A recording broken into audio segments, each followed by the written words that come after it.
Quando vedo un albero, mi fermo. Un albero è sempre maestoso, bello, è un capolavoro. Parto dal tronco e poi comincio a guardare i rami che si dividono, le proporzioni, perché mano a mano che si dividono i rami sono proprio proporzionati e vanno fino su verso il cielo, proprio per assorbire la luce, l'aria.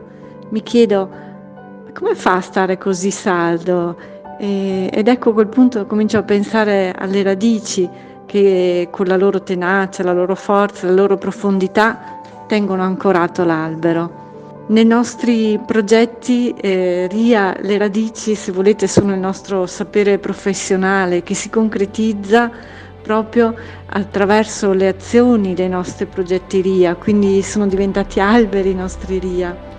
E penso sempre, no, che ognuno di noi ha saputo realizzare proprio le caratteristiche delle persone, dei nostri beneficiari RIA, ognuno ha delle caratteristiche speciali che siamo riusciti a realizzare nella relazione con queste persone.